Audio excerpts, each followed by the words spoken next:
the Washington, D.C. jet chase, in an incident that is awash with conspiracy theories. NORAD and the Air National Guard picked up an unknown object that entered Washington's restricted flying zone on July 26, 2002.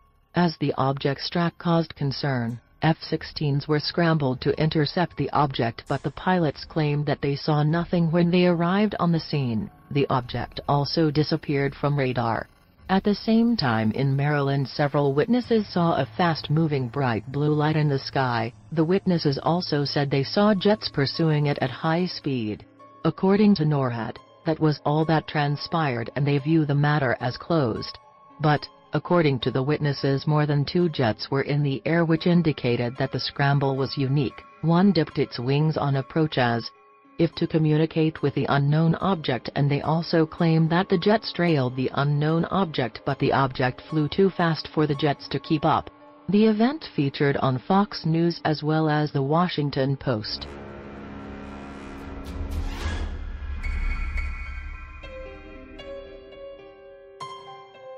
(1952) Washington sightings. From 12 to July 29, 1952, a series of sightings took place in Washington.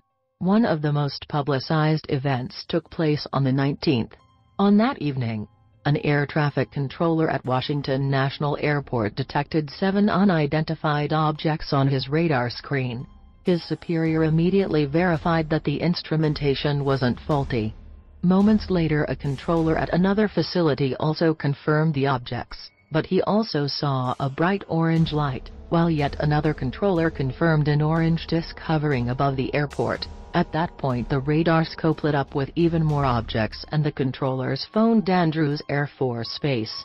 Tracked by the Air Force as well as the other radar centers, fighter jets was scrambled.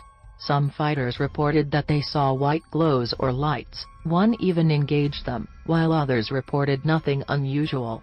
The Air Force's false radar readings caused by a temperature inversion excuse failed to impress, as the objects were also seen by hundreds of eyewitnesses, and as such, speculation continues to this day.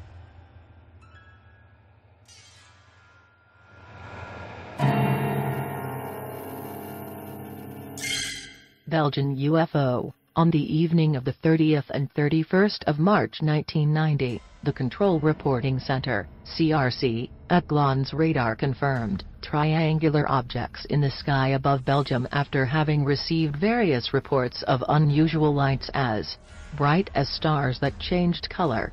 After receiving a second radar confirmation, 2 F-16 jets were scrambled to intercept.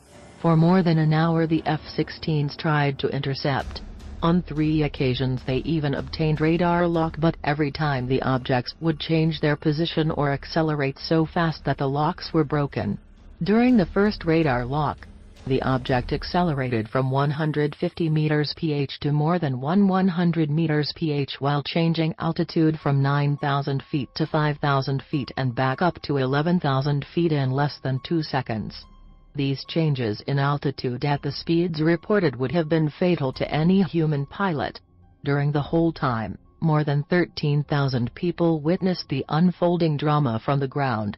After a little more than an hour, the objects disappeared from the various radar screens and the F-16s returned to base.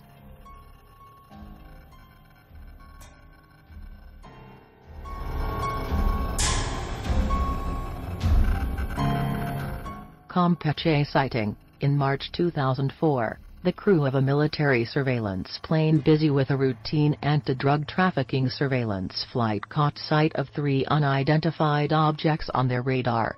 As they couldn't see anything with the naked eye in the area where the objects were supposed to be, they turned on their infrared camera to track them.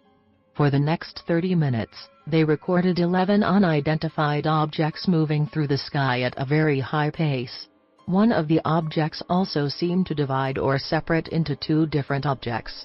After chasing them, there were a few tense moments when the radar confirmed the objects had surrounded them.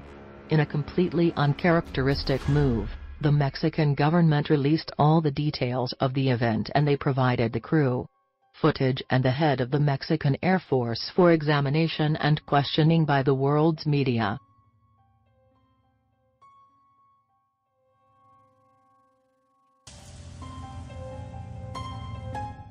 The Stephenville Lights. On January 8, 2008, dozens of residents in Stephenville saw a massive object in the sky above their town. Some said it was as big as a football field, while others said it was nearly a mile long. Very similar to the mass sighting in Phoenix during 1997. Several witnesses claimed that the object moved extremely fast. Some of the witnesses, of which one is a private pilot, believed that military aircraft chased the object and that it turned around and traveled back to the direction where it originally appeared from as they spotted F-16s in pursuit. The story was covered by CNN's Larry King in the days after the event.